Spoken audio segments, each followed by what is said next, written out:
నమస్తే ఫ్రెండ్స్. ఈరోజు మీకు పెసరపప్పు మెంతి కూర చేసి చూపిస్తాను. చూడండి. చాలా టేస్ట్‌గా ఉంటుందండి.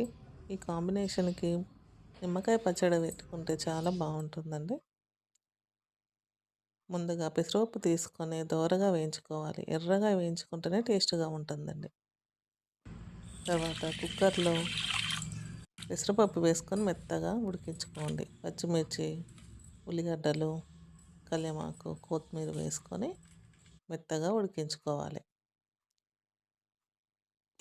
తర్వాత ఒక గిన్నెలో ఆయిల్ వేసుకొని జీలకర్ర, ఆవాలు,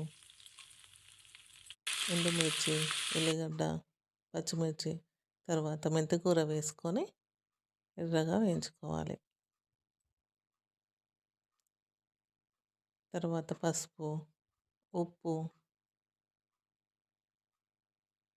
తగినంత కారం వేసుకోవాలి. వేసుకొని మంచిగా కలుపుకోండి. తర్వాత మెత్తగా ఉడికిన పెసరపప్పుని మనం ఫోన్లో వేసుకుందాం. తర్వాత కొన్ని నీళ్ళు కూడా వేసుకోవచ్చు. తర్వాత